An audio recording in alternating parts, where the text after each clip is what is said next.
Most happiest times are my times in Bangalore. அங்க ஹோட்டலும் நல்லா இருக்கும், சாப்பாடும் நல்லா இருக்கும். ஆமா.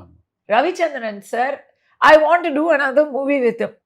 நீங்க ஞாபகப்படுத்தி விட்டுட்டீங்க இப்போ. என்கிட்ட நெறைய பேசியிருக்காரு. மத்த ஹீரோயின்ஸ பத்தியெல்லாம் புகழ்ந்து பேசுவாரு. அப்பல்லாம் நமக்கு இல்ல, பொறாமையா இருக்கும்.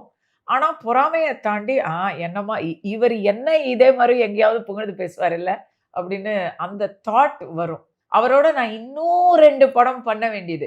என் போராத வேலை எனக்கு டைபாய்டு வந்துடுச்சு. ஓ! டில் டுடே நான் நன்றி மறக்க மாட்டேன். விழிப்பே இல்ல. டோட்டலி ஸ்மரணையே இல்ல. கடக்குறேன் நானு. வீட்ல, சென்னையில என் வீட்டுல, பெட்ரூம்ல மயங்கி கிடக்குறேன் நானு. டைபாய்டுடைய ரொம்ப தீவிரம் அதிகமா இருந்த நேரத்துல. அவர் படத்துக்கு நான் அட்வான்ஸ் வாங்கியிருக்கேன். அந்த படத்துல அதுக்கப்புறம் ஹீரா நடிச்சாங்க. இன்னைக்கு வரைக்கும் சொல்றாரு, "நீ நடிக்க வேண்டியது."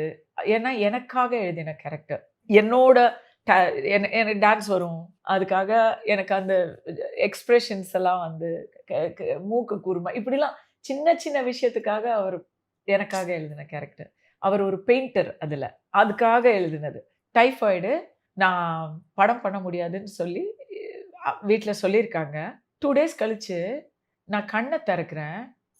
உட்காந்துரு. "அம்மா தரேம்மா." "அம்மா கொஞ்சம் எந்திரி, கொஞ்சம் எந்திரின்றாங்க." "என்னம்மா?" அப்படி கண்ண திறந்து பார்த்தா, என் வீட்டுல பெட்ரூம்ல கவலை தோய்ந்த முகத்தோட, கையில ஒரு பொக்கேவோட ரவிச்சந்திரன் சார் உட்கார்ந்திருக்காங்க.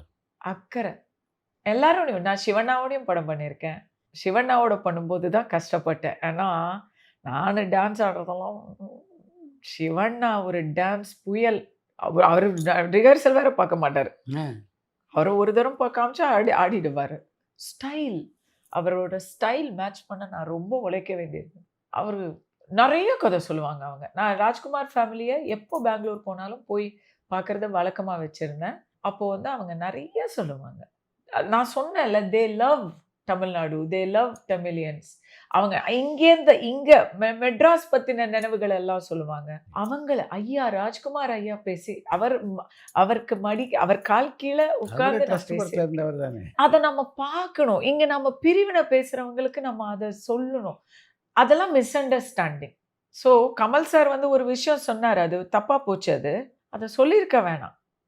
அது உண்மையா கூட இருக்கலாம். தெரியாது எனக்கு அதெல்லாம் உண்மை பொய் பத்தி எனக்கு தெரியல. But not the time to say things like that.